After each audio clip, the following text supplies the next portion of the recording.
This is the end of 2020. Thank God. Am I right? Right. So we thought we'd bring you like a little roundup of the highs and only a few lows. Like, we're not really going to focus on them because it's been tricky enough as it is. We don't need to dwell on the bad things. So we're going to give you our maybe top 2 to 3 to 4 to 5 things in each of the categories that we love. So we'll look at comics, we'll look at films, we'll look at games, we'll look at some telly shows, a couple of our honourable mentions probably here and there. And yeah, so we've had quite a lot of coffee already, so we're raring to go. We've got our cafetières this time because we drink so much in these shows that we thought we'd just stick it straight on the desk. Treat ourselves, right? Treat ourselves. So, Georgie, what coffee are you drinking today? I just topped up. I'm drinking it black, obviously, because that's who I am. And I even brought the coffee in to show you. Oh, nice. Oh, I left mine in the fridge. This is a special occasion, so I wasn't going to drink my Nescafé Gold Blend. Yep. I'm drinking Girls Who Grind. Love that. And if this is just audio you're listening to, it's very good. Yes, if you're listening to the audio one, we're looking at a Girls That Grind coffee bag, but it is black and has a good illustration on the front.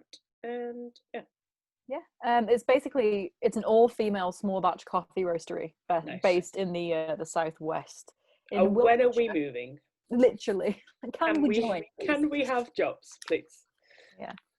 We can put a link in. They're on Instagram and everything. So yeah, we will put the links in for the coffee. It's real good. This is a Colombia, so it's sweet and vibey. It was a Christmas present from my cousin. I like that. I've left it back downstairs and I should have brought it with me. But I have Norse blend. I posted a picture on the Instagram not that long ago. So I'm having their Freya, which is, are you ready? Another cafetière. Oh my god. Which is also fruity and a little vanilla-y. Nice. But it's real good. It's like I don't want to say the more mild one that they do, but it's like definitely the fruitiest. And they have a Thor, obviously. I think a Loki and an Odin as well. So they have like cool little blends and they're all really nice. And they are another small independent company. Yeah, I'm really eager to try that one because you've said really good stuff about it. So it's good. Yeah. We will pop links in and you can check them out. We'll start off with the comics then. Well, we've had our coffee. So, Georgie, do you want to kick us off with your comic of 2020? Absolutely. I have a very long list, which won't surprise anybody. And something else that won't surprise anybody is what my number one spot goes to.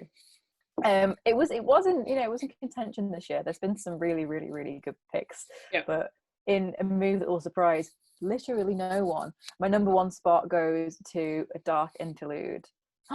Gasp. What? So shocked. I know, right?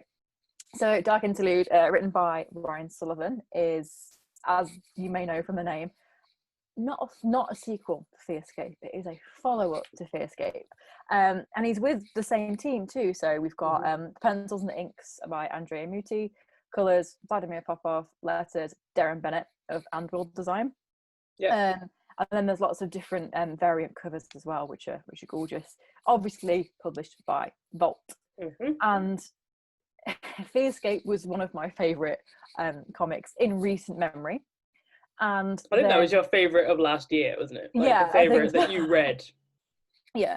And then when this got announced as a follow-up, not a sequel, I was obviously so excited. I was over the moon. And I think what it does so well is it would have been hard to kind of pull off a really decent sequel, but the way that they've done it is really, really innovative. I don't want to give too much away in case people haven't read it yet. But it's kind of it's told through letters and correspondence from Henry, the protagonist of The Escape. And it's kind of like a reflection on his life and his misgivings, and it's just done beautifully, and it's got the same touches, it's got the same vibe as The Escape, and it was just like going back to an old favorite. It was, I loved it. Wow, beautiful. Nice. Yeah, that was my number one, I think, for the year. I think Vault will feature a couple of times in our best of 2020 list. 100%. Yeah, definitely. Yeah. What is your number one of the year?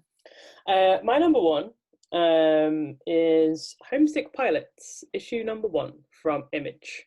Yeah, so we dropped a review for that a couple of weeks ago. And yeah, like, so Homesick Pilots is Dan Waters, Casper Wynyard, Aditya Bidikar, and Tom Muller. And like I said, published by Image, and it's just beautiful, man. Like, everything about that really speaks to me, like, on a million different levels. Like, there's so much going on, like, in the story and with the characters, but it isn't like complicated to follow. It isn't like you're not getting lost anywhere. You're immediately like, I'm on the side of these kids. Like, I love them. I want them to be okay. And yeah. I remember these kids from like the gigs and the stuff. And like, I don't really want to be like outing myself because my mum does listen to these shows sometimes. So, but like, there's certain scenes where they go to these gigs in like an abandoned bowling alley. The first one is, and you're like, yeah, this is really cool. And they sort of say that like the show is cool because it's in an abandoned bowling alley, not necessarily because like the music's any good, and it's like the vibe. So I was like, I kind of remember that from gigs in a garage and someone's shed. I say shed, it wasn't a shed, it was massive, like, but and it was like a lot of punk rock kids and complaints from the neighbors, but like it was a real good time. And it just gave me like a huge sense of like nostalgia and like the warm and fuzzies, which 2020 did not have any of. Right. So yeah, it filled a nice little like gap, and it's so beautiful. Like I just keep like I've told you so like a million times how beautiful it was when I was reading it. The colors are beautiful, the illustrations are beautiful. Aditya's letters are beautiful as always. Yeah. But like he really like proper steps up in this one. It's like there's just so much like there's just so many like just slight little things that are different to like his other works that I think you can really see like he is like a master of his craft.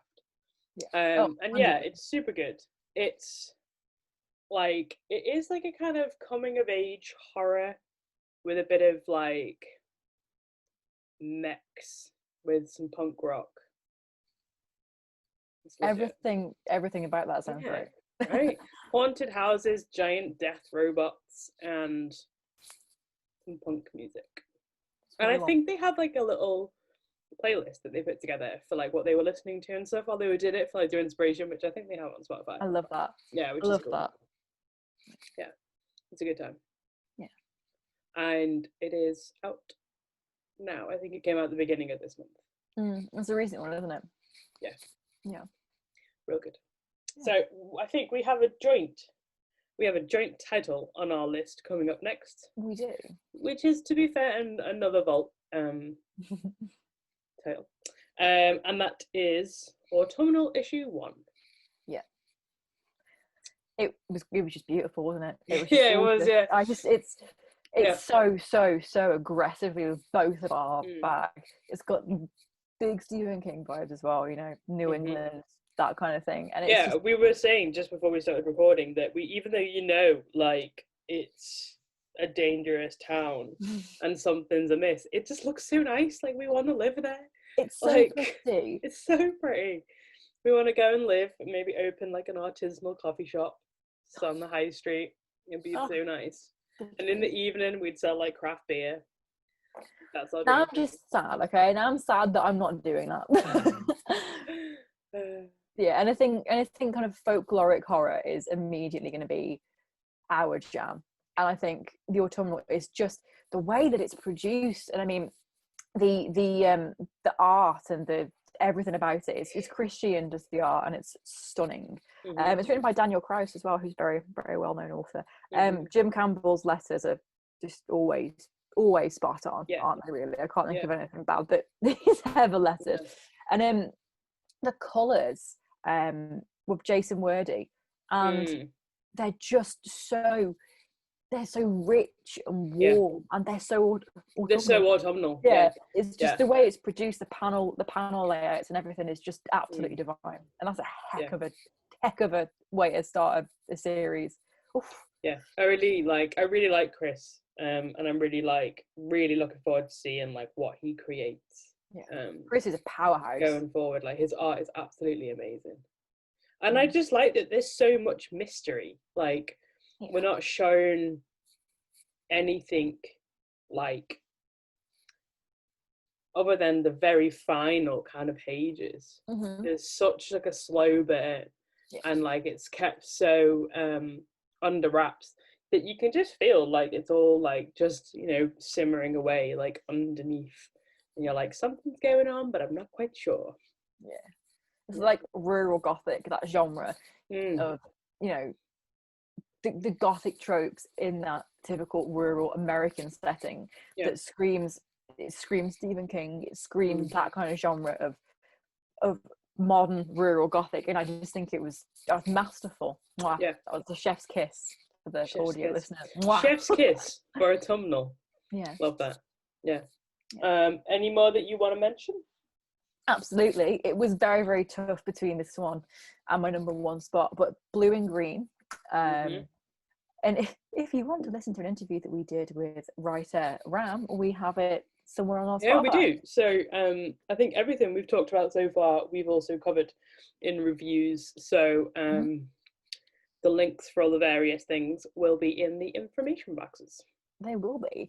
But Blue and Green, written by Ram V and penciler Absolute powerhouse. Oh, unreal. Like, if I didn't love him, I would hate him because he's just so good. But I love that man. He's such a sweetie pie. Yeah, he's so sweet. And pencils and stuff by Anand RK. And it is like jazz music. It's all about jazz music, and this saxophonist, you know, as a fellow saxophonist. I'm waiting for that. I love it that this gets mentioned every time we talk about it, and it makes me so happy. I've been playing that damn thing since I was 11. Okay, like, I just forget that you do it, and then every time we talk about this, I'm like, oh yeah. And he's kind of his troubled past catching up with him, and it's haunting in a really, really modern and interesting way, and it is created and produced and shown exactly like jazz music. I feel like visually, it's like nothing else out there right now. No, nothing at all. I can't think of anything to compare it to, which is a great thing. It's kind of like meandering, but not in an aimless way. It just goes with the flow, you know. It goes where it has to go. It goes where it wants to take you, and still while getting that point across. Oh, it's just beautiful. It's a stunning comic book. Hefty as well. It's nice. It's kind of it's just beautiful. I can't recommend it enough. It's really, really beautiful. Like you said, nothing out there currently or previously I can think of that would kind of correlate to both the writing style, the story, as well as the art style. Like, all put together, it's super, super unique. It's a hell of a ride. Big fan. Oh, who published Blue and Gold? Blue and Green. I always say Blue and Gold, and I don't know why. Blue and Gold. I love that. I believe. 1 second, let me just double check. Was it Image? I thought it was, but it doesn't look like Image. 1 second. I was sure it was Image. Yeah, Image. It is Image. Yeah. So Blue and Green is published by Image Comics. So there's a bit of a mixture between Vault and Image, and I'll have a couple more that aren't from those publishers, but they do seem to be our main two. Yeah, I think so. I mean, I think what it is, I've got some of the other ones on my list, so I've got stuff like Giga, that is another Vault title. Yeah. But I think what it is they're just producing stuff at the moment that is so different and so innovative and so unique, and it's not really very stereotypical. They're pushing boundaries in art, in the way things are written, in storylines, and they appeal to our like genre interests too in a big way. I think we're like, I personally am very much more in the like you said, like genre comic camp, which I don't know if that's the right term for it, but basically nothing with a cape, unless it's like a vampire in a swooshy cape. But like Vampire the Masquerade. Yeah. Nothing like no spandex and pants on the outside kind of capes. So my top lists very rarely feature like any superheroes. Although saying that, there's so many incredible people attached to the new DC imprints that may change, because Ram's doing Swamp Thing. That's on my list too. Yeah. So that you know, with the people who are getting linked to these titles, things might start changing for me, because there's a couple of I think it's like new Harley Quinn imprints, which I've never gone into before, but I saw some of the designs and I was like, that's new. Like that sounds interesting. That I think I might be able to like take a small diversion, only a small one though. You're completely right. It's genre and creators that do it for me. Yes. So as we all know, I do love my superheroes very, very much. But with the big two, I feel very... I can't tell you the last time I read a Spider-Man comic that isn't something that's like from the past that I just want to go back to and revisit. I don't keep up with them because I feel like it can be quite overwhelming. There's loads of different new stuff, and it's a heck of a money sink to be keeping up with it really, really regularly. I like to go for stuff that is, don't get me wrong, some of the recent runs, especially Spider-Man, are pretty incredible. There's some really interesting stuff going on over there. But exactly like you said, people like Ram going to DC for stuff like Swamp Thing. And because obviously he's got some fantastic Catwoman stuff, but I'm really interested to see how he takes Swamp Thing and makes it Ram. I think that is exactly like you said, going to bring in different interests and different people. And I also just like seeing that it's not the same 10 people like getting like, you know, a go in the big leagues, as it were.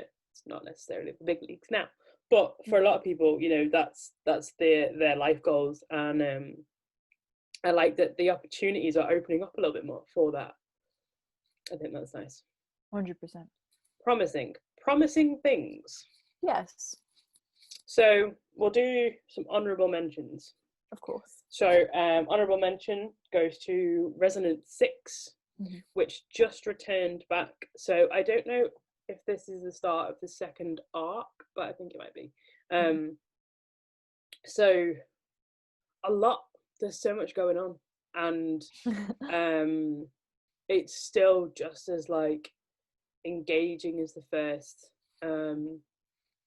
issue, and if anything, it's actually now more horrifying.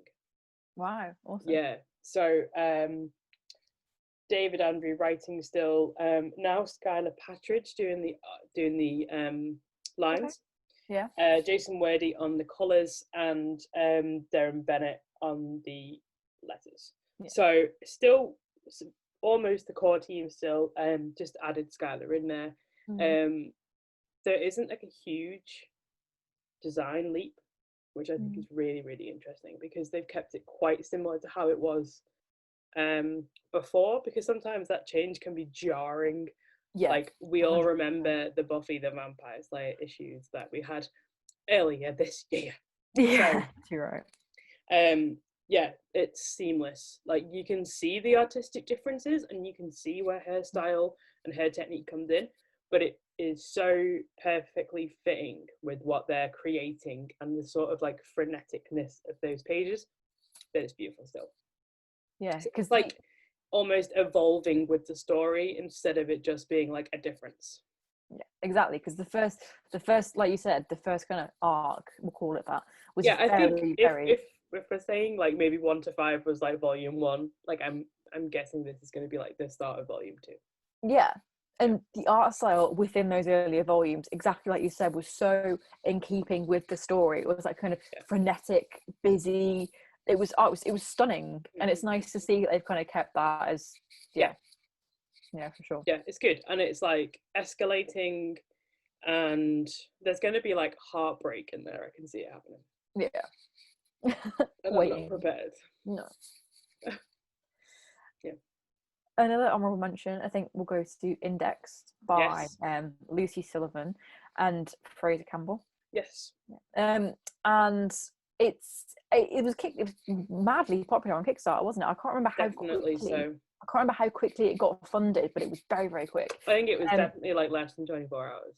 Yeah, it's a gorgeous, gorgeous comic. It's very very timely, I think. It's odd, isn't it, that when we're in dire situations, you want to read stories about dire situations. Misery loves company. Yeah. But Lucy's art, I will love that the day till the end of time forever. You can tell me that you're making something with her, and I'll be like, oh, the phone book, you say? Sign me up. Yeah, gimme. I'm looking forward to that. Exactly. And the concept's so interesting, and the way that they use colour throughout, I think, is fantastic as well. Really, really beautiful, really subtle. And it's very, like I say, it's one of those stories, it's very dystopian future, very grim, very dark, but also heartwarming toward the end. And it's beautiful, and I do encourage you to check it out. Cool. Another honourable mention has to go. Absolutely has to go to our darling brothers, Tom Woodman, Rupert Smithson, and Edit Jibigar, who got like 5 mentions this episode, so he's doing well. He's our lecturer of the year. So we reviewed Future originally last year. I think it was last year. Was it last year? Yeah, we interviewed Tom, and then we did like a little recap earlier this year because that was the first chapter. So as things were getting finished, things were getting finalized, we had another look, and it's just doesn't quit. It's just so beautiful, and they had like a real, 2020 did a number on them for their release this year, as well as like some problems with changing from Unbound, heading over to Kickstarter with a new publisher, but it's all worked out beautifully in the end. So it's now here, finally in hand. Look at that foil. Oh, that is wow. For those who are listening on the podcast, I was just making a shimmy. Published through Cast Iron, their first book, which they've done incredible work to get everything together for the still this year. So they're going to be a publisher to watch, I have no doubt. And yeah, it's just a masterpiece, and it's like, is it just like a beautiful story? Like the physical book itself, it looks amazing, and it's going to be one of like my front faces on my shelf.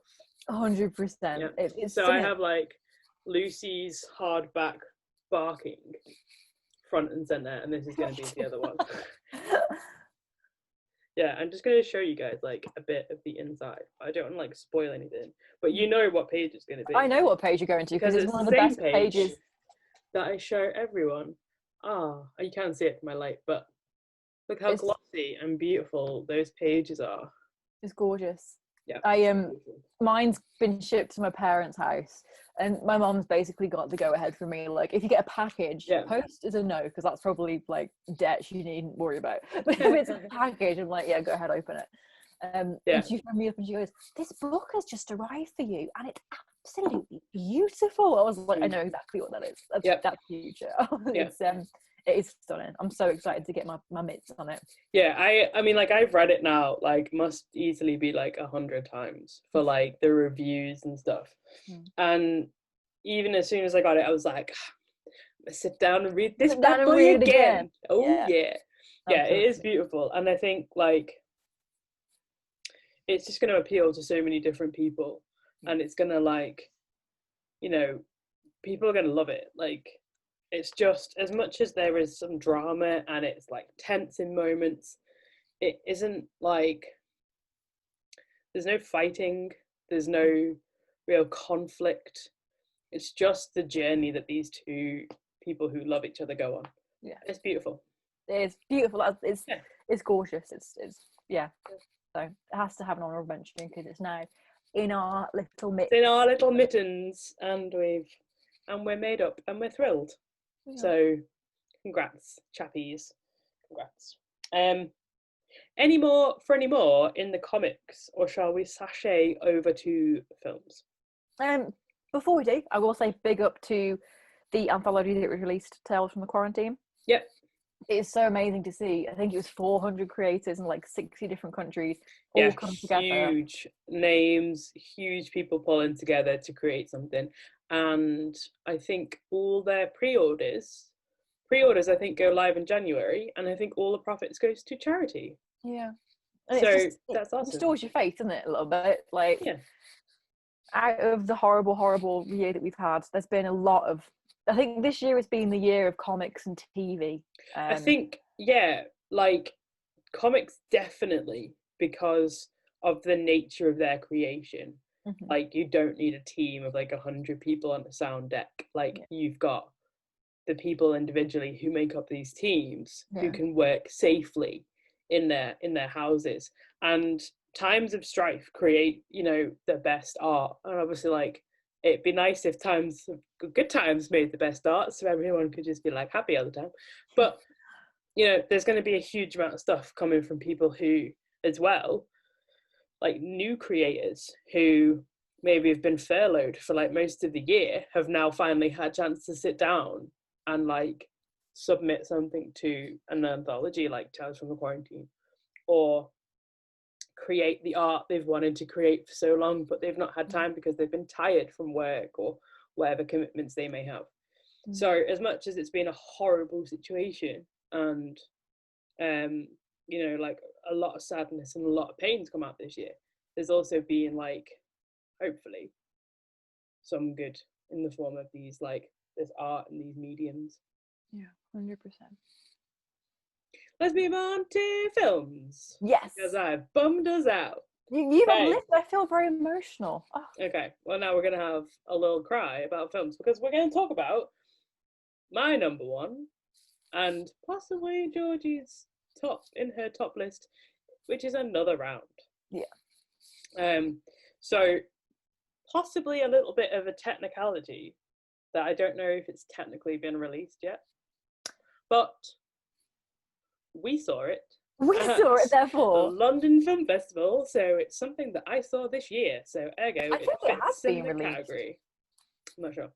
We're gonna have a quick Google. So Another Round is Thomas Vinterberg, and returning to the big screen with Mads Mikkelsen once again. So if you've seen The Hunt from a couple of years ago, that was also the two of them, which is an incredible film, but immensely stressful, and one I shall never watch ever again. It's so upsetting, but it's very much worth a watch. It's on my list, yeah. It gives Mads Mikkelsen a real good, like he's not just a bad guy because he has a strange face. His face is beautiful, and he should be in every role, not just the bad ones, Hollywood. So obviously, with it being a European film, he gets to have a bit of a more normal role and a bit more of a sort of chance to stretch his acting wings. So Another Round is kind of like a midlife crisis framed as a science experiment. Basically, yeah. So it's four. Is it four? Or is it five? Four guys who all work in a high school stroke kind of college. Have kind of hit a bit of a slump. Some are, marriages aren't going so great. Some are depressed. Everything's just kind of like slowed down a little bit. They're maybe not doing, they don't really care about their jobs anymore. So they sort of get together, and there's a conversation struck about a theory that you basically can like live your life and perform best. I don't know if perform best is the right way of framing it, but like you can basically function a bit more uninhibited on a certain amount of alcohol, but it isn't enough to make you like shit-faced, basically. So they work out what that limit is, and they do that, and then it escalates, and then eventually de-escalates, and a happy little ending is found. And kind of happy, bittersweet, and it's just really well put together in a way that like looks at like some concepts of like toxic masculinity, substance abuse, and sort of puts this big light on them that makes you sort of kind of want to look at them and go, you guys kind of just need to communicate a bit more. Like, if you're having a bad day, tell someone. Like, don't keep it in here. And microdose vodka. Exactly. Like, me and Georgie talk to each other all of the time. Like, we couldn't ever be like going down this spiral because we've already like taken all of this out of here and put it over there. And it's sort of examining that like that can't go away. Like, you always need to do that, and these people are there for you. And like, tell people that you care about them, and that like if you're having a bad day, let people know, because people do give a shit. And I've gone off on a strange tangent. So Georgie, no, it's good. It's a necessary tangent. I was like, just everybody tell each other shit.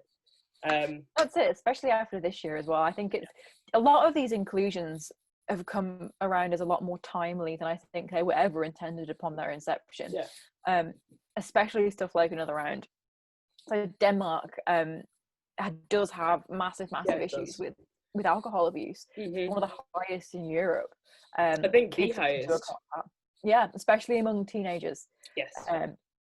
And which is shocking because you think we have it bad here, but oh no, we just because I think in Denmark, you can kind of go to the pub and have a drink as early as, like, I was reading in an interview, Mads Mikkelsen sort of talked about having his first beer at age 13 in a pub because he went with his older brother, who would be Lars, and sort of got served alongside him because they went to go and play pool and eat some food.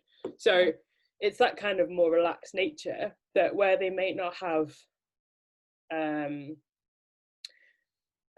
way I always look at it from first-hand experience is when I looked after freshers at uni, as like the halls police or whatever. Hall police. Hall like police. Paul Blart, hall police. I was like, Hall cop. I was Paul Blart, hall cop. So if you like had a problem in the night and stuff, like not just like that you were sad, like if you locked yourself out or there was a fire, I went and dealt with it. And the kids that I had to take to hospital because they drank too much or injured themselves were the kids who were not allowed to drink when they were at home with their parents. The kids who had maybe been out, had a few pints a little earlier than they should have done, or had experience with alcohol, either with their parents or in the local park and then puked it up too much, had a much better grasp on where their limits are. But the freshers who hadn't experienced anything have no concept of this limit. So they were always either getting taken to hospital or getting a stern talking to. By the hall cop. By the hall cop on your little Segway. Yeah, I wish I had a Segway. That would have made my job easier. I was a good hall cop. I was everybody's favourite. Of course you were. Yeah, I was. So Another Round. It's earned its place in the top spot simply for the last 5 minutes. And it also won European Best Film in the European Film Awards recently, and Mads Mikkelsen took Best Actor. So I wonder if we will see an Oscar nomination. If not, he's robbed. Like, he was robbed for The Hunt. Do not get me started on that one. I should have known. As soon as I said it, I was like, I shouldn't have said it. A little Danish pastry. Should have taken that. It was a fantastic film, though. It was just... There's something about it at the end that, like, is really uplifting. Yeah, and it's really a very weird kind of situation to find that uplifting vibe in. But I thought it was fantastic. Really, it was my favourite of the festival, I The think. journey, yeah, I think it was definitely like up there for me. I think like the journey you go on from at first, it seems like a really fun thing, and they're having like a great time, and it's funny. To suddenly it not being funny, Yeah. and then really not being funny. Yeah. And then you're sort of like, guys. Mm. Yeah. Yeah. A drastically different film. My other favourite of this year was Birds of Prey. Amazing. From one extreme to the other. And honestly, I don't care if people didn't like it. I loved it. It was like, I had the same cinema experience as when I went to watch Thor Ragnarok, which is one of like my all-time favourite cinema experiences. And yeah, it was just like, if it came out now, we'd all be like, thank God, because I needed this. Yeah. It's just like, it's just fun, and it's colourful, and it's so well filmed and executed. Cinematography is amazing, the editing's amazing. Ewan McGregor and his eyeliner, amazing. And yeah, I just loved it. Harley Quinn wearing trousers, love that shit. What? Yeah, not dressed for the male gaze, Just for her damn self. just for her damn self. Yeah, it was good. I really liked it. And I would love to see more of each of those characters, like in their own things. Yeah. You know, because you had like Huntress, and then obviously there's like all of the other names who I've forgotten completely. And they were really cool. So I would like to see more of them doing their own things, or just doing that, just forming their little club and kicking butt and being like morally ambiguous. I like moral ambiguity. Yeah, I like it. I'm like, you're not necessarily good, you're not necessarily bad. Yeah. It's a vibe. I like it. 100%. It's a really good soundtrack as well. But yeah, the soundtrack is pretty good. Yeah. It's a bop. So another one for me, I'm going to talk about one more that I liked, and then I'm probably going to go off on a big thing about ones that were meant to be good but were not good. Please but do, not because I've been on some strange journeys this whole episode. I love it. So another one for me, London Film Festival. There were so many that I really, really loved, and I know this one's out because it was part of Steve McQueen's Small Axe, Yes. which came onto BBC and Amazon Prime, I believe. But Mangrove. Oh yeah. Mm-hmm. Oh my god, which tells the the opener of the festival. Yeah. It tells the story of the Mangrove Nine, a group of people in London, black people who frequented the Mangrove restaurant and were subject to horrific police harassment and abuse. It's a story that I think a lot of English people are vaguely aware of. Yeah. You know, in a similar way of, I vaguely remember hearing something about that. But I think that what is so important is Steve McQueen. He's unreal as well. Mm-hmm. You know, his talent is fantastic, and there was nobody, I think, that could have done this story justice the way that he did. But it's a vital film because it's not okay that people only know about these events in passing. It was a 55-day trial, and it was the first instance the Metropolitan Police were held accountable for these racist actions. Yeah. And again, it's incredibly salient this year, in the midst of Black Lives Matter, and this coming out just shows that this isn't a new battle. This has been going on. Yeah, and also it's not just in America. Like, it's on our doorstep. British people have this you point with the right hand and then throw handcuffs on people with the left, and it's you can't do that. You can't. Wouldn't happen here. It's not as bad here as it is in America. It is. It just looks different. Same song, different verse. Yeah, and just because it's not happening to you does not mean it's not happening. It's a stunning film. It's so well put together. The sound editing was unreal. So there's a lot of march scenes, a lot of scenes in houses with this incredible atmosphere, and it's one of those films. I think I said it in my review. Like, you should show this in schools to kids. Yes. Show this to kids, because you sit there in the courtroom scenes. I'm a sucker for courtroom drama. Oh my god. Yeah. And you sit there and you're I was going like, edge of the seat. Yeah, Adam, yes, it's fantastic, and I had to have it in there because it was just a perfect film. Yeah, perfect film. Absolutely. I think if you want, like you say, like, show this to the kids, show it in schools. Like, history isn't just about like ancient Egypt and The Tudors. The Tudors. I was like, literally, like, all you learn about in English schools is Henry VIII and how many wives he had. The Tudors and Henry Cromwell. Is it Henry Cromwell? Oliver Cromwell. Oliver Cromwell. I didn't do like well in history. World War II. Yeah, and then that's it. And then like religious education is like Christianity, and then like a week on Judaism, and then like a tiny bit of like everything else. Yeah, and then you're just back. Gross. Yeah, and then you're just back to like white Christianity.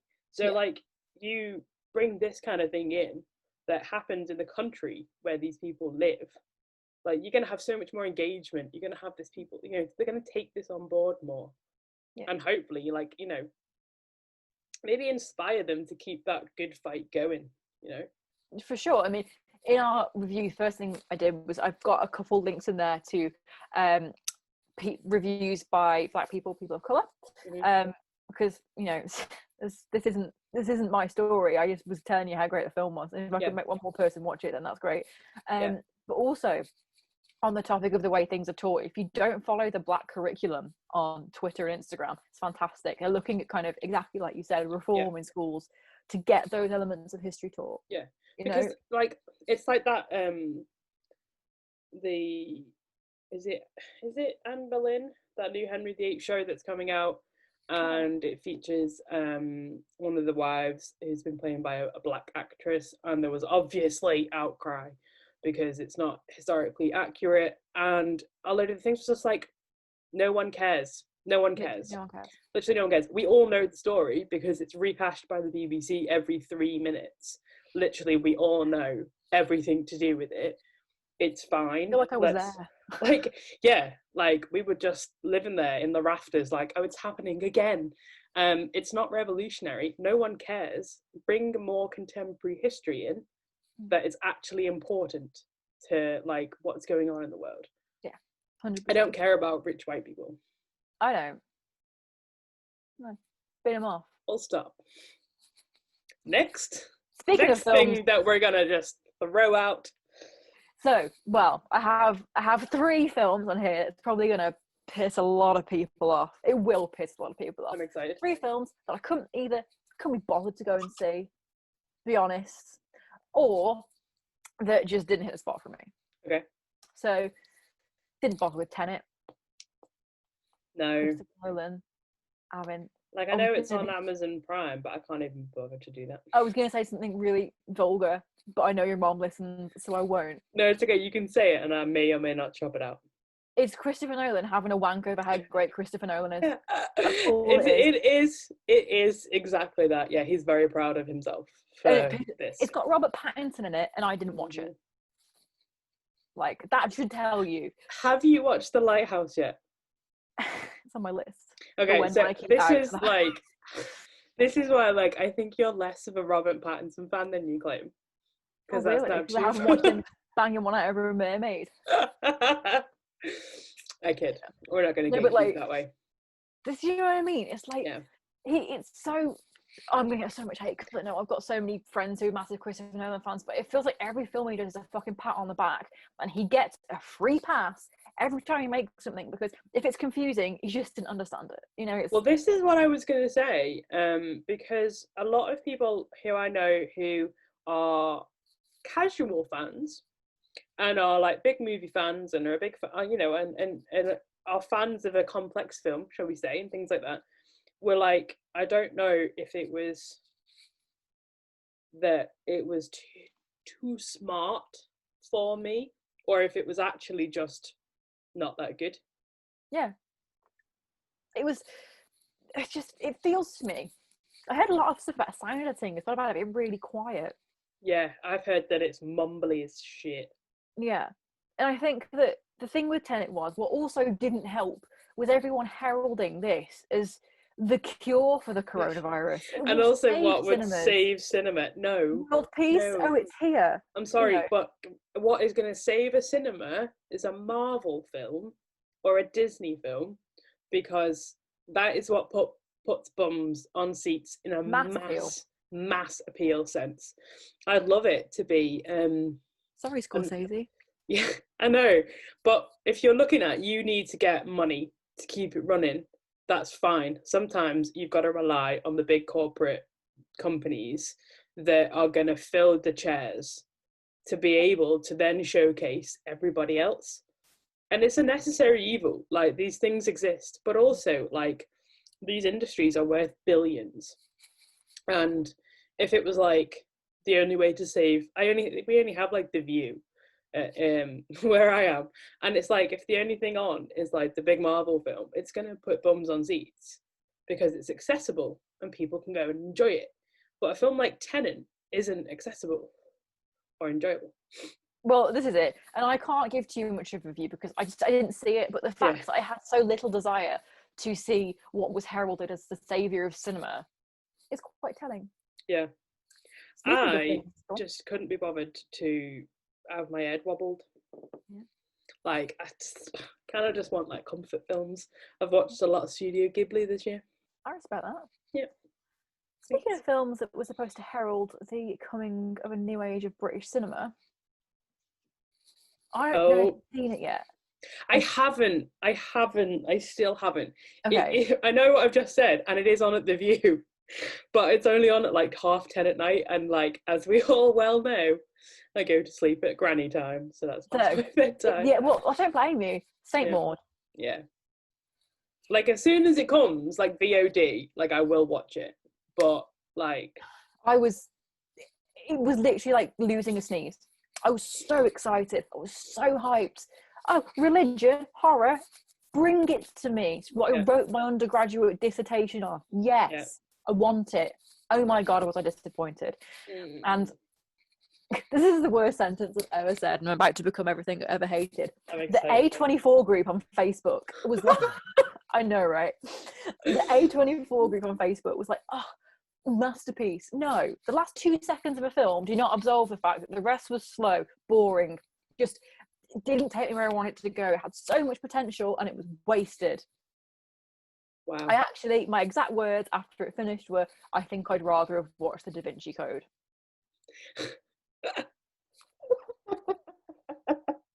Okay, but I really like that film. It's not bad, right? Right, like, I know that it's trash. Like, I am aware of that, but like, I just like the concept. Right. I'm like, I just imagine it's like a fantasy film, and I'm like, I have read all of his books. Okay. So I read one of them on holiday one year, and I got so freaked out by Silas that I was like in the shower, and I was like, oh my God, what if he's behind the curtain? Was this like last week? I wasn't. No, it wasn't. But I also wasn't young either, so it's no better. I was probably like 8. I think I was 17 in Spain. Oh my God. I mean, he's not just going to be in the villa. Do you know what I mean? Like, I was fine. I wasn't even in Rome. Like, if I'd have read it when I was in Rome, then fine. I could have been like, he might be around. But he wasn't just in like Mallorca in a fishing village. Amazing. And then my other damp squib of the year, just any excuse to use that phrase, I which loved I think that was so good. You may agree with me. I believe you do agree with me on is Ammonite. Oh yeah, I'm torn. Okay. I'm torn because I really like slow burn. So like in that aspect, like it was fine. And I also really respect how it was made. Really like cements it for me. So like the X-rated scenes, shall we say, were filmed with like a minimal crew of all female team. I don't want to say like staff, like team members. Yeah. And it was choreographed by Kate Winslet and Saoirse Ronan, which reminds me of her birthday. Kate Winslet, who said Kate Blanchett then? That's just me dreaming. Kate Winslet in an interview was said that she rescheduled the intimate scene filming to Saoirse Ronan's birthday so that she could give her a really good birthday present. And if anyone wants to buy me a birthday present, then my socks or bath bombs. That's what I would like, please. I'm glad you say that because there's Christmas presents on their way and they're baby socks. I was like Kate Winslet at the door, like, hello. Hello, I've got your Christmas presents. I just thought that was so funny, and I'm gonna take that energy forward for 2021. Like, happy birthday, we're getting a bang. Like, love it. That. But no, I mean, a lot of people, it's really split. I think some people loved it. Some people were really bored, which I can see. And there was like a third section of people who were really annoyed because Kate Winslet's character is like quite a significant scientist, and that wasn't really featured. And like the facts about her life were maybe not as accurate as they could be, but that wasn't really what the film was about. Like, it was almost just sort of like, that's like a side note to the fact that it was set, you know, stony bitches looking at stones. I think somebody had like coined it as, which I thought was quite amazing. And it's like, I think it's with Mary Anning. That could have been written about anyone, because there's literally no evidence that Mary Anning was actually gay at all. And don't get me wrong, maybe she had gal pals. Oh, yeah, right. Gal pals on a mission to Mars. The thing is, she could well have been. She could well have been gay. She never married, she never had kids. That does not automatically mean that you are. No, it just means sometimes you might want some peace and quiet. So there's no evidence for or against. And the director of the film, a man, I believe is actually gay himself. So that, you know, I struggle a lot when films like that are directed by men. It doesn't necessarily always work for me. And I think the issue with Ammonite was, I do think that, and with what you're saying about the director by men, there is a point where you have to ask yourself if these like intimate scenes are being looked at through the lens of a man who is interested in what's happening on the screen, should we say, or a you know, or not, as it were. And I definitely felt like these were a not. Yeah, they were definitely a not. And I think what you need to, it was always going to suffer when it was put next to Portrait of a Lady on Fire. Yes. Which it was always going to be put next to that. Always. And that film is luscious, that film. Oh, the colours of that. I mean, it's so massively different. Yeah. But like you say, you can't help compare because they come out a year apart. Yeah. And they're both, you know, sad lesbians of the past. Sad, skinny, white period drama lesbians. Yeah, which is apparently all you get for lesbian films. So they're always going to be put side by side, but where you have Ammonite, which is so cold and so harsh, and you know, its film tone and the colours and even the characters to a point reflect the harsh stones that she works with. You then have Portrait of a Lady on Fire, thank you, which is, I've been reading my film theory books. I was going to say, you can tell which one of us in the film degree, huh? And you get like Portrait of a Lady on Fire, which is so much more vibrant because one of them's a painter. So she's literally living with these like colours and the gowns. But again, the gowns are so vibrant against the backdrop of a cold, wistful beach of desperation and loneliness, so they're gonna look vibrant. Boom. That's me told, isn't it? I loved it, and also they wear masks, so very aware. Yep, loved it, and I also love the director of that one. Yeah, she's just a dream, isn't she? Yeah, but yeah, she's a feisty mama, and I like it. Yeah, but I agree. Ammonite was one of those where there was a lot building for it. And it may not have hit all those markers, but I did like it. It was fine. Yeah, that's kind of it. Yeah. No, I mean, it was good, and I think my favorite person in it was like the medicine lady.